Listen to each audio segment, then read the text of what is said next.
그렇다면은 이 딥러닝이 대체 무엇이길래 기존에 이 인공지능을 구현하기 위한 방법으로 머신러닝이 이렇게 있음에도 불구하고 요즘에 왜 이렇게 다들 딥러닝 하는 걸까요? 사실 이유는 간단합니다. 딥러닝이 정말 잘 돼요. 웬만한 문제들은 거의 이제 딥러닝이 기존의 성능보다 훨씬 뛰어나게 좋은 결과를 잘 나와주고 있고요. 여태까지 계속해서 이 발전이 되어 있기 때문에 딥러닝이 요즘 한참 이제 핫한 이슈다라고 할 수가 있을 것 같은데요. 이게 대체 얼마나 정도로 잘 되는 걸까요? 네, 딥러닝이 어느 정도로 잘 되는지를 좀 보여드리기 위해서 이미지넷이라는 어떤 챌린지의 결과를 좀 가져왔습니다. 지금 보시는 가장 왼쪽에 있는 어떤 그래프가 2011년 이게 머신러닝의 방법으로 사용한 거고요. 맨 왼쪽 초록색 그래프를 제외한 나머지는 전부 다 딥러닝 방법으로 사용했습니다.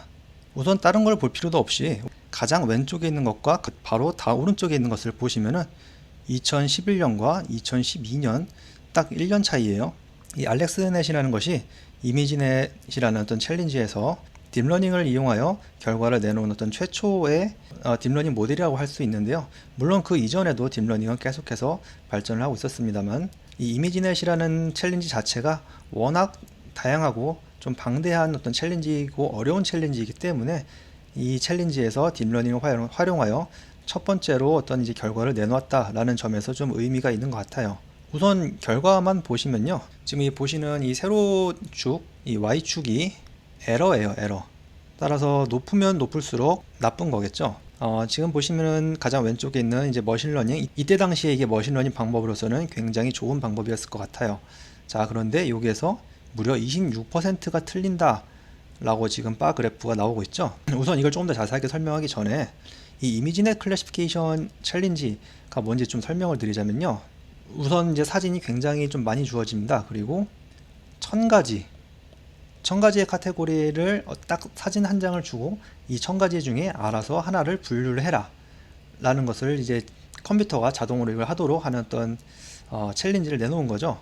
그래서 이제 어떤 사진을 딱 주어줬는데 이게 예를 들어서 뭐 강아지 사진을 보여줬는데 이 1000가지 중에 어떤 강아지다 라고 딱 맞추면은 이건 맞은 거, 그렇지 않으면 틀린 거 라고 할 수가 있을 것 같아요. 1000개 카테고리, 글쎄요, 이걸 사람이 하기에도 굉장히 어려울 것 같은데 이걸 이제 컴퓨터한테 알아서 잘 학습을 시키도록 하는 거였죠. 그래서 이 이미지넷이라는 어떤 챌린지 자체가 굉장히 어려운 챌린지로서 이제 보통 통용이 많이 되었습니다.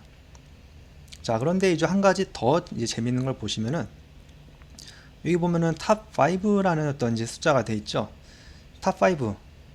우선 이 탑 5가 뭔지 좀 설명을 드리려면요. 아까 전에 말했듯이 어떤 특정 사진 아무거나 한 장을 딱 주고 이 모델에다가 이걸 사진을 넘깁니다. 그러면은 이 모델은 이걸 알아서 잘 분류를 해서 이 1000가지 중에 하나의 답을 알려주겠죠. 예를 들어서 뭐 513번 카테고리라는 답을 줄 수도 있을 거예요. 그런데 이제 아까 전에 말씀드렸다시피 이 이미지넷이라는 이 챌린지는 굉장히 어려운 챌린지였어요. 따라서 이 모델이 딱 한 번에 이건 513번 카테고리다 라고 맞출 확률이 굉장히 적었거든요. 그렇게 하다 보니까는 이제 그 인식 결과가 너무너무 안 좋게 나왔던 거죠.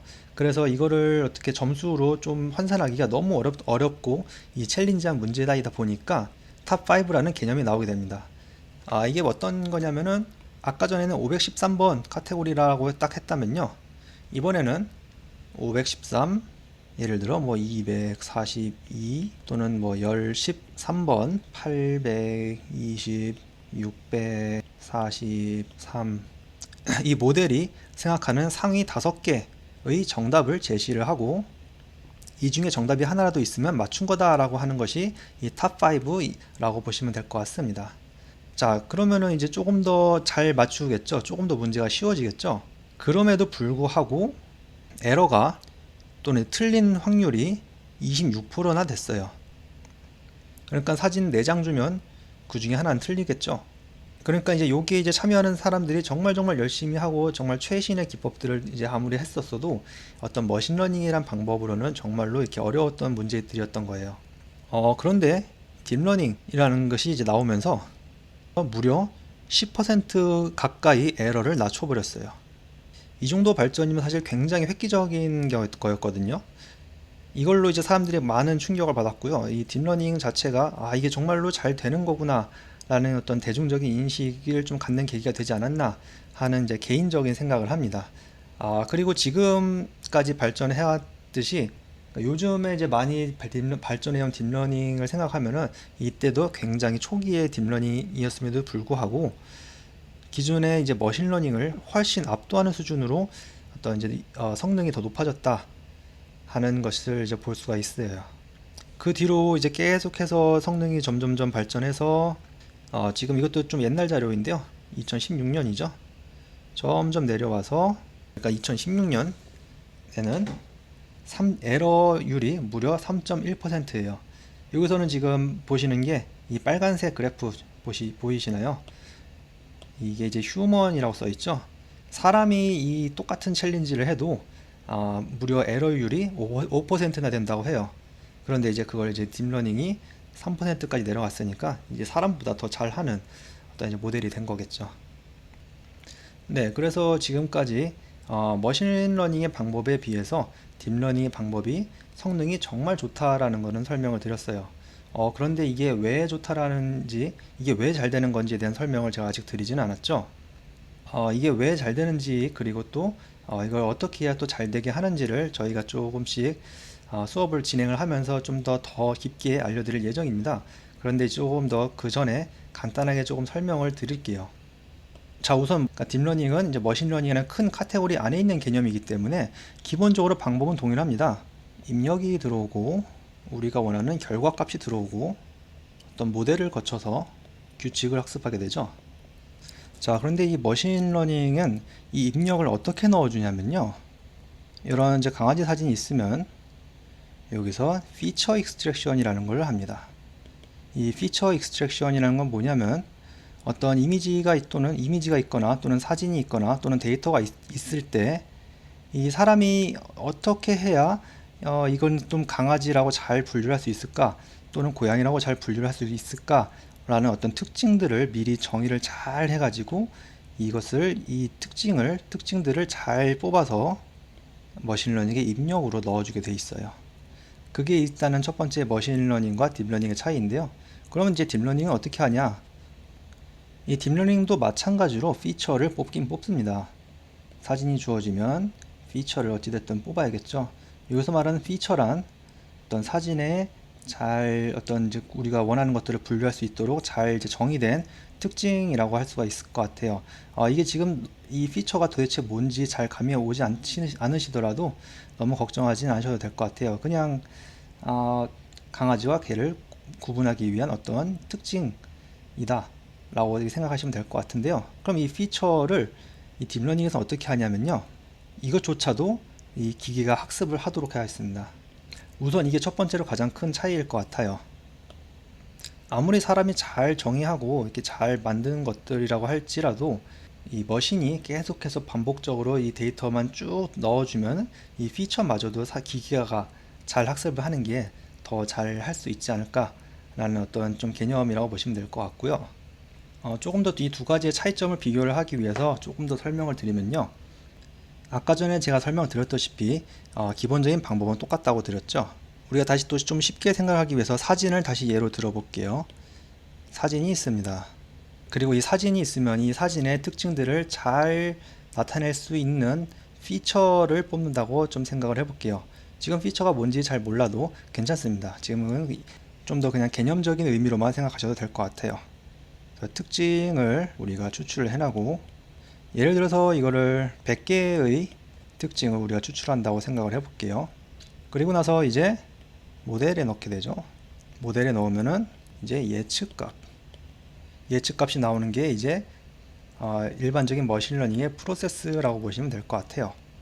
자, 그런데 이 모델을 잘 학습하기 위해서는 당연하게도 이 사진과 더불어서 우리가 원하는 결과 또는 정답이라고도 할 수가 있어요. 결과를 미리 얘한테 주는 거죠. 그랬을 때 이 예측값과 내가 원하는 결과의 차이가 얼마나 나느냐 이거를 우리가 이제 이거 보고 이것을 에러라고 우리가 정의를 하고, 이 에러를 최대한으로 줄이는 방법을 잘 찾아내는 것이 이제 머신러닝 방법이다. 그리고 그 에러를 줄이는 방법은 이 머신러닝 방법 또는 이제 기계가 학습함으로써 알아서 잘 하도록 만드는 것이다 라는 것이 이제 머신러닝이고요. 그리고 이 기존의 머신러닝의 방법은 여기 보시는 이 특징을 뽑는다고 했죠. 이 특징 100개 이거를 사람이 정의를 해요. 그러니까 이것도 그러니까 이제 기계가 학습을 하는 것까지는 맞는데, 이 특징을 추출해내는 거는 아까 전에 제가 설명드린 프로그래밍 방식이에요. 특징 뽑는 것까지는 이제 프로그래밍 방식으로 우리가 잘 뽑아내고, 이 뽑아낸 이제 특징들을 잘 분류하는 역할, 잘 분류할 수 있도록 학습하는 역할을 이 머신러닝 모델이 하는 거라고 보시면 될 것 같아요. 자, 이게 여기까지가 이제 기존의 머신러닝 방법이고요. 그러면은 이 딥러닝은 이 특징을 어떻게 뽑냐면요, 이건 역시 머신러닝 방법 또는 학습에 의해서 이 특징을 뽑게 됩니다. 그러니까 특징 뽑는 방법조차도 알아서 잘 학습할 수 있도록 만들어 놓은 거죠. 따라서 이제 딥러닝은 특징 뽑는 것도 학습하고, 이 특징 뽑은 후에 이거를 잘 분류하는 방법도 학습을 하게 되니까 기존의 머신러닝 방법을 훨씬 뛰어넘을 수밖에 없는 구조가 되지 않았나 라는 생각을 합니다. 물론 그 이외에도 다른 여러 가지 방법들이 있지만요, 우선 가장 크게 생각하시면은 이 정도가 될 것 같아요. 네, 아마 저의 글씨가 오히려 여러분들의 그 이해를 돕는데 방해가 되지 않았을까 해서 좀 이제 인터넷에 있는 어떤 그림을 좀 가져왔어요. 자, 이것이 가장 큰 차이라고 다시 좀 얘기를 하면 될 것 같아요. 기존에 이제 머신러닝 방법은 여기서는 이제 자동차 사진을 구분하는 걸로 했네요.